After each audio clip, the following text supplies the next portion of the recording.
Madhubabu pension ଯୋଜନାରେ ଏକ ବଡ଼ ଅଡ଼ୁଆ। ଦେଖନ୍ତୁ ପେପରରେ ନ୍ୟୁଜ୍ ଆସିଛି ମଧୁବାବୁ ପେନ୍ସନ୍ ଯୋଜନାରେ କେଁ। କ'ଣ ଏଇ କେଁଟି ଚାଲନ୍ତୁ ଜାଣିବା। ବିଭିନ୍ନ ସାମାଜିକ ସୁରକ୍ଷା ଯୋଜନାରେ ହିତାଧିକାରୀଙ୍କ ଆଧାର କାର୍ଡ଼ ସଂଯୋଗକୁ ବାଧ୍ୟତାମୂଳକ କରାଯାଇଛି। କିନ୍ତୁ ଏବେ ବି ବିଭିନ୍ନ ଯୋଜନାର ହିତାଧିକାରୀ ବିନା ଆଧାର କାର୍ଡ଼ରେ ସୁବିଧା ପାଇ ଚାଲିଛନ୍ତି। ଏଥିରେ ପ୍ରକୃତ ହିତାଧିକାରୀ ସୁବିଧା ପାଉଛନ୍ତି ନା ସେମାନଙ୍କ ସୁବିଧା ସୁଯୋଗ ହଡ଼ପ ହେଉଛି, ତାହାକୁ ନେଇ ସନ୍ଦେହ ବିବାଦରେ ଲାଗିଛି।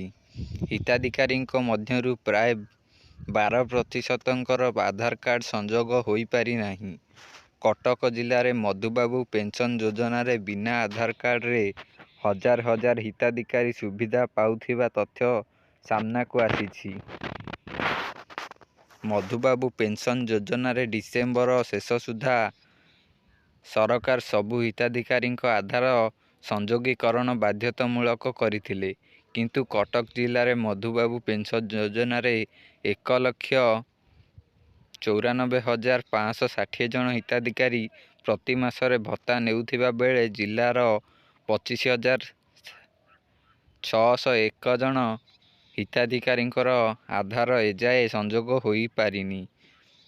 କାହାର ହାତର ଆଙ୍ଗୁଠି ଛାପ ସ୍କାନର ନେଉନି ତ କିଏ ଦିବ୍ୟାଙ୍ଗ ଅଥବା କାହାର ବୟସାଧିକ ସମସ୍ୟା ରହିଥିବା ଦର୍ଶାଯାଉଛି।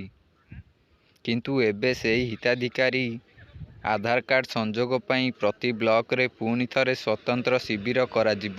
ଜିଲ୍ଲା ସାମାଜିକ ସୁରକ୍ଷା ଅଧିକାରୀ ମନୋଜ କୁମାର ରଥ ସୂଚନା ଦେଇଛନ୍ତି। ଏପର୍ଯ୍ୟନ୍ତ ମଧୁବାବୁ ପେନ୍ସନ୍ ଯୋଜନାରେ ଆଧାର କାର୍ଡ଼ ଲିଙ୍କ ହୋଇନି, କିନ୍ତୁ ସେମାନେ ଏହାର ଲାଭ ନେଉଛନ୍ତି। ଡିସେମ୍ବର ମାସ ସୁଦ୍ଧା ଆଧାର କାର୍ଡ଼ ଲିଙ୍କ କରିବାକୁ କୁହାଯାଇଥିଲା, କିନ୍ତୁ ଡିସେମ୍ବର ମାସ ସୁଦ୍ଧା ଆଧାର କାର୍ଡ଼ ଲିଙ୍କ ହୋଇପାରିଲା ନାହିଁ।